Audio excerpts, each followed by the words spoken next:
మన ప్రభువును ప్రియరక్షకుడైనటువంటి యేసుక్రీస్తు వారి అతి శ్రేష్టమైన నామమున మీకందరికీ నా శుభాభివందనాలు తెలియచేస్తున్నాను. ప్రియ దేవుని బిడ్డలారా, మీరందరూ కూడా సురక్షితముగాను ఆరోగ్యముగాను ఉన్నారని నేను నమ్ముచున్నాను. మీరు అందిస్తున్నటువంటి ప్రతి ప్రార్థన విన్నపము నిమిత్తమై నేను ఎల్లప్పుడూ ప్రార్థన చేస్తున్నాను. దేవుడు ఖచ్చితంగా మన జీవితాల్లో మనకు కలిగినటువంటి ప్రతి భయాందోళనకరమైనటువంటి పరిస్థితుల నుండి మనల్ని విడిపించి మనల్ని అందరినీ సర్వసమృద్ధిలోకి నడిపించి భద్రపరిచి కాపాడునుగాక. ఆమెన్. మరి ప్రియ దేవుని బిడ్డలారా, నేటి వాక్య ధ్యానాంశం నిమిత్తమై దేవునితో కొనసాగుతున్నటువంటి నీకు శ్రమలు ఎదురవుతున్నాయా? దేవునితో నడుస్తున్నటువంటి నీకు, దేవుని మీద ఆధారపడుతున్నటువంటి నీకు ఎదురు దెబ్బలు ఎదురవుతున్నాయా? భయపడద్దు. ఇటువంటి కష్టతరమైనటువంటి పరిస్థితులు దేవుడు ఏర్పరచుకున్నటువంటి మనుషుల జీవితాల్లో దేవుని ప్రణాళిక ఎవరి జీవితంలో అయితే చాలా ఉన్నతంగా ఉంటుందో, దేవుడు ఎవరినైతే ఎక్కువగా హెచ్చించాలని ఆశపడతాడో, ఆరాటపడతాడో, అపవాది కూడా వాళ్ళ జీవితాలని అంతగా దేవుని దగ్గర నుండి దూరం చేయాలని, అంతగా వాళ్ళని ఇబ్బంది పెట్టాలని, వారి పూర్వస్థితి ఏదైతే ఉందో, వారి పాపపు జీవితం ఏదైతే ఉందో దానిని గురించినటువంటి విషయాలని చాటింపు వేసి వారి జీవితాలని ఇబ్బంది పెట్టాలని చెప్పి ప్రయత్నం చేస్తూ ఉంటాడు. అన్నిటినీ విడిచిపెట్టి దేవునిలోకి వచ్చినటువంటి నీకు ఇంకా శ్రమలు ఎదురవుతున్నాయనంటే భయపడాల్సిన అవసరం ఏం లేదు. ఇవన్నీ దేవునికి తెలియకుండా వచ్చాయని నీవు అపోహ చెందుతున్నావేమో. దేవుడు సమస్తమును ఎరిగినటువంటి వాడు. సమస్తమును ఆయనకి తెలుసు.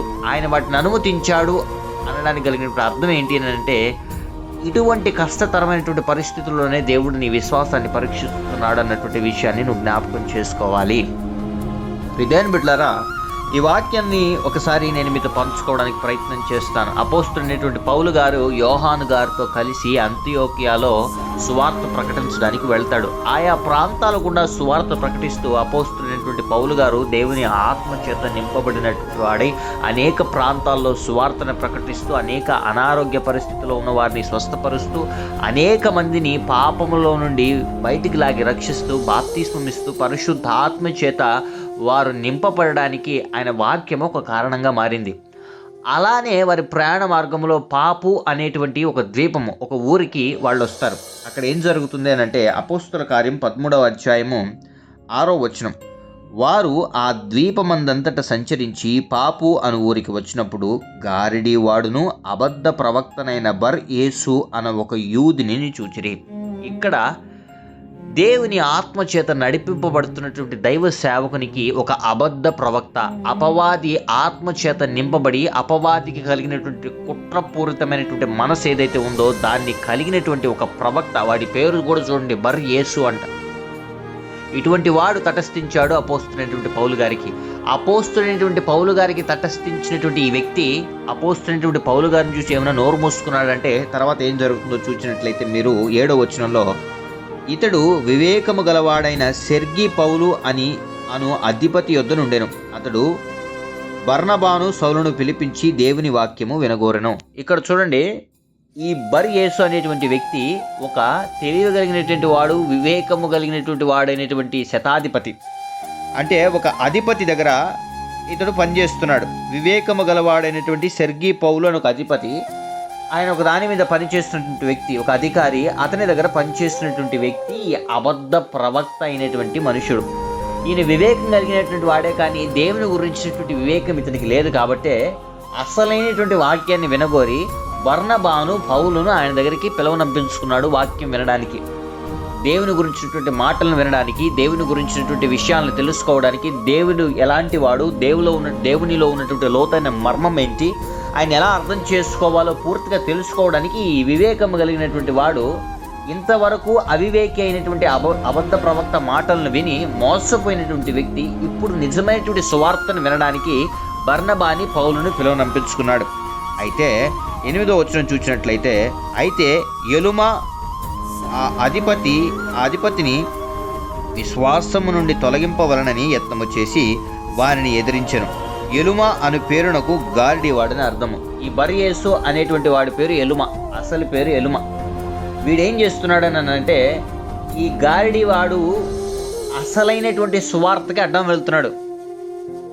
ఈ సెర్గి పౌలు పౌలు గారి వాక్యాన్ని వింటూ నమ్మకాన్ని, విశ్వాసాన్ని కనపరుస్తున్నప్పుడు ఆయన నమ్మకాన్ని దెబ్బతీయడానికి, ఆయన విశ్వాసాన్ని దెబ్బతీయడానికి కౌంటర్లో మాట్లాడుతున్నాడు. ఏం మాట్లాడుతున్నాడు కనుక మీరు చూసినట్లయితే 9వ వచనం, అందుకు చూసినట్లయితే 8వ వచనంలోనే, అయితే ఎలుమ ఆ అధిపతిని విశ్వాసం నుండి తొలగింపవాలని యత్నము చేసి వారిని ఎదిరించాడు. ఎవరిని ఎదిరించాడు? బర్నబా గారిని, పౌలు గారిని ఎదిరించాడు.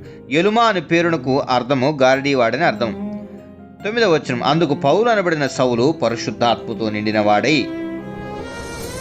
దేవుని ఆత్మచేత నింపబడినట్టు దైవ సేవకుడు పలుకుతున్నటువంటి మాటలు. 10వ వచనం, అతన్ని తేరి చూచి సమస్త కపటముతోనూ సమస్త దుర్మార్గతతోనూ నిండినవాడా, అపవాది కుమారుడా, సమస్త నీతికి విరోధి, నీవు ప్రభు యొక్క తిన్నని మార్గంలో చెడగొట్ట మానవా, ఇదిగో ప్రభు తన చెయ్యి నీ మీద ఎత్తి ఉన్నాడు, నీవు కొంతకాలము గుడ్డివాడవై సూర్యుని చూడకుందువని చెప్పెను.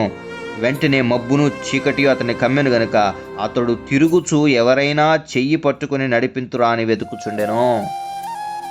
చూసారా, ఆ సెర్గీ పౌలు ఏదో దేవుని మాటలను వినడానికి బర్నబాని పౌలును పిలువనంపించుకుంటే, ఈ ఎలుమ అన్నటువంటి వ్యక్తి, ఈ గారిడివాడు వాళ్ళకి అడ్డం పోయి గుడ్డితనాన్ని తెచ్చుకున్నాడు. అపవాది కూడా అంతే నీ జీవితంలో. దేవుని కార్యాలని జరగనివ్వకుండా చేయడమే వాడి పని. వాడేదో గెలిచినట్టుగా ఫీల్ అయిపోతాడు, వాడేదో సాధించినట్టుగా ఫీల్ అయిపోతాడు. నీలో ఉన్నటువంటి లోపాలను ఎత్తి చూపించడానికి నిజానికి అబద్ధాన్ని తోడు చేసి దానికి ఆయన ఏదో ఎదురెళ్ళి జయించినట్లుగా పోసులు కొడతాడు అపవాది చేత నింపబడినటువంటి ఈ అబద్ధ ప్రవక్త కూడా చేసినటువంటి పని అదే. దేవుని మనుషులు వచ్చినప్పుడు, దేవుని ఆత్మచేత నింపబడినటువంటి ఇద్దరు దైవ సేవకులు వచ్చినప్పుడు వాళ్ళకి ఎదురు వెళ్ళి వాళ్ళు చెప్తున్నటువంటి సువార్తకు అడ్డా అని చెప్పినటువంటి వ్యక్తి వీడు. ఆడేం జరిగింది? పరిశుద్ధాత్మతో నింపబడినటువంటి వాడే పౌలు సమస్త నీతికి విరోధి, దుర్మార్గతతో నిండినవాడా, దేవుని తిన్నని మార్గములు చెడగొట్టడం మానవా, ఇదిగో కొద్ది దినములు నువ్వు నీ కళ్ళారా చూడకుండానట్లు దేవుడు నీ కంటిని అంధత్వముతో మొత్తునుగా కనంగానే గుడ్డివాడైపోయాడు. ఇప్పుడు దేవుడు ఆడుకుంటున్నాడు, ఎవడైనా సాయం చేస్తాడేమో అని రోడ్డు దాటియడానికి లేదా పక్కన తీసుకోవడానికైనా. అప్పటికి నేను అనుంటాడేమో సెర్గీ పౌలు, ఎవరు నోరు మూసుకుని ఉండరా, నేను ఏదో పిలిపించుకున్నాను నీకెందుకురా అని. ఇప్పుడు వీడు కౌంటర్ మాట్లాడిన దానికి, పౌలు మాట్లాడిన దానికి వీడు కళ్ళు పోయినాయి.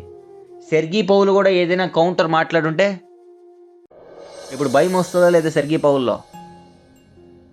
దేవుని బిడ్డలారా, చాలా స్పష్టంగా మీరు జ్ఞాపకం చేసుకోవాలి, దేవునితో సహవాసం చేస్తున్నటువంటి మనుషులకు కూడా ఎదురు దెబ్బలు తగులుతాయి.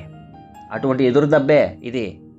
కానీ ఇక్కడ అపవాది జయించినట్టుగా ఫీల్ అయ్యాడేమో, కానీ జయింపబడలేదు. అపవాది కళ్ళు పోయాయి.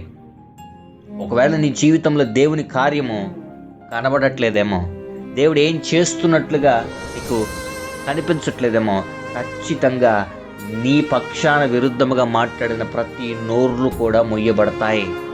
నిన్ను వేలెత్తి చూపించినటువంటి ప్రతి నోర్లు కూడా ముయ్యబడతాయి.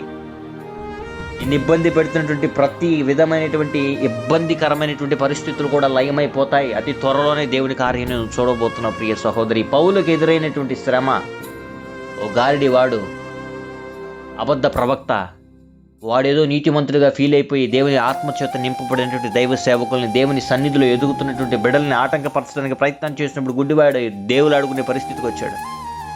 ఈ దినాన ఈ పాత రోత జీవితాన్ని విడిచిపెట్టి దేవునికి దగ్గరగా బ్రతుకుతున్నటువంటి నీవు, దేవుని మీద ఆధారపడుతూ బ్రతుకుతున్నటువంటి నీవు, ఇంతకు పూర్వం నీవు తప్పు చేసినటువంటి వాడు అయిండొచ్చు, పాపములో బ్రతికినటువంటి మనిషి అయిండొచ్చు. కానీ వాటన్నిటిని విడిచిపెట్టి బ్రతుకుతుంటున్నప్పుడు నిన్ను ఇబ్బంది పెట్టడానికి ఏ శక్తి, సైతాన్, మనం బాగా గుర్తుపెట్టుకోండి, మనుషులు ఎవరు మనకు శత్రువులు కాదు.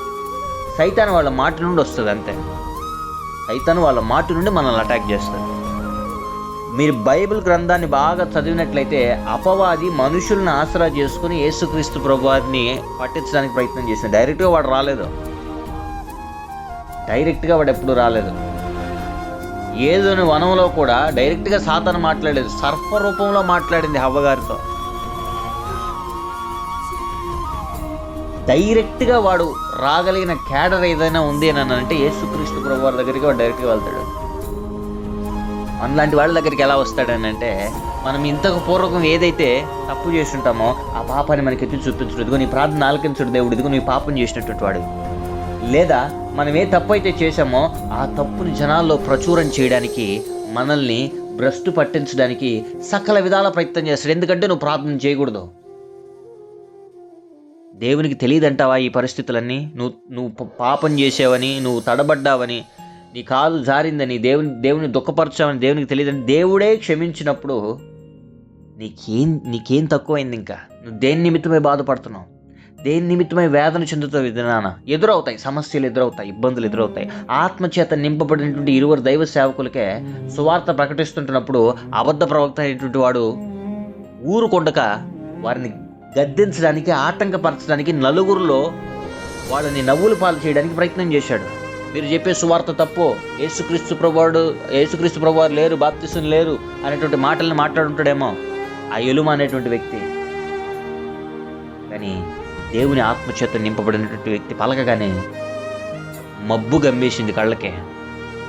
ఈ దినాన నీ పక్షాన్ని ఇబ్బంది పెడుతున్నటువంటి ప్రతి మనుషులతో కూడా దేవుడు మాట్లాడబోతున్నాడు. ప్రతి అహంకారాలతో దేవుడు మాట్లాడబోతున్నాడు.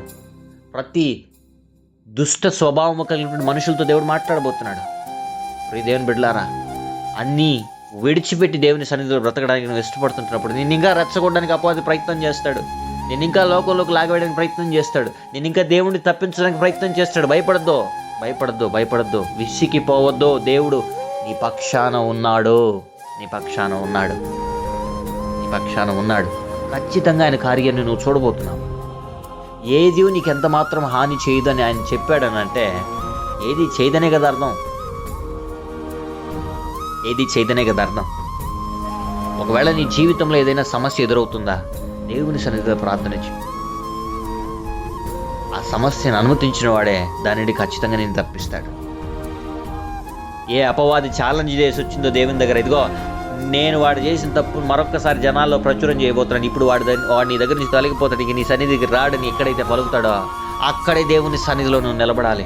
అక్కడే దేవుని సన్నిధిలో నువ్వు మరలా పోరాడాలి. అక్కడే దేవుని సన్నిధిలో అపవాదికి అపజయం కలిగించాలని నువ్వు నిలబడినట్లయితే దేవుడు నీ జీవితంలో ఖచ్చితంగా కార్యం చేస్తాడు. ఎలుమ ఎలాగైతే అందతంతో మొత్తబడ్డాడో నీ జీవితంలో నిన్ను ఇబ్బంది పెడుతున్నటువంటి శత్రువుకి ఆ రకమైనటువంటి గతి పట్టబోతుంది. శత్రువులాగా ప్రవర్తిస్తున్నారేమో మనుషులు నిన్ను ఇబ్బంది పెట్టడానికి, నిన్ను హానికరమైనటువంటి పరిస్థితుల్లోకి నెట్టివేయడానికి ప్రయత్నం చేస్తున్నారేమో. భయపడద్దు. మనకు హాని తలపెట్టాలి అంటే వాడు గుండెలో రైళ్లు పరిగెత్తాలి. అలా చేయగలడు నీ దేవుడు, నా దేవుడు.